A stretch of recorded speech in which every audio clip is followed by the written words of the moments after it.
శ్రీకృష్ణుడు కుశలుడు స్నేహం. కుచలుడు శ్రీకృష్ణ భక్తుడు.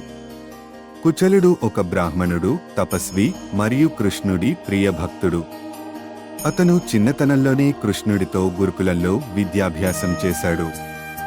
తన జీవితం ఎంతో నిరాడంబరంగా వేదాధ్యయనం, ధ్యానం మరియు తపస్సుతో గడిపేవాడు.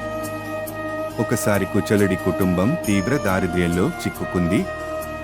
భార్య సూచనతో తన ప్రాచీన స్నేహితుడైన శ్రీకృష్ణుని దర్శించడానికి ద్వారక వెళ్ళాడు. అతను శ్రీకృష్ణుడికి కానుకగా తక్కువ నాణ్యత కలిగిన పూదీలు, అటుకులు తీసుకువెళ్ళాడు. కుచలుడు ద్వారక చేరిన వెంటనే కృష్ణుడు అతన్ని ఎంతో గౌరవంతో స్వాగతించాడు. అతని పాదాలను కడిగి ప్రేమతో ఆలింగనం చేసుకున్నాడు. తరువాత కుచలుడు తీసుకువచ్చిన పూదీలను ఎంతో సంతోషంగా స్వీకరించాడు. కృష్ణుడు ఒక గుప్పెడు పూదీలు తిన్న వెంటనే లక్ష్మీదేవి ఆనందించింది. రెండో గుప్పెడు తినబోతుండగా రుక్మిణీదేవి అభ్యర్థించడంతో ఆగిపోయాడు.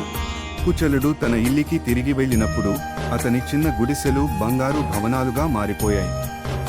అతని కుటుంబం ధనికంగా మారింది. అయితే అతను తన దారిద్ర్యాన్ని మర్చిపోలేదు. తన సాధారణ జీవనశైలినే కొనసాగించాడు.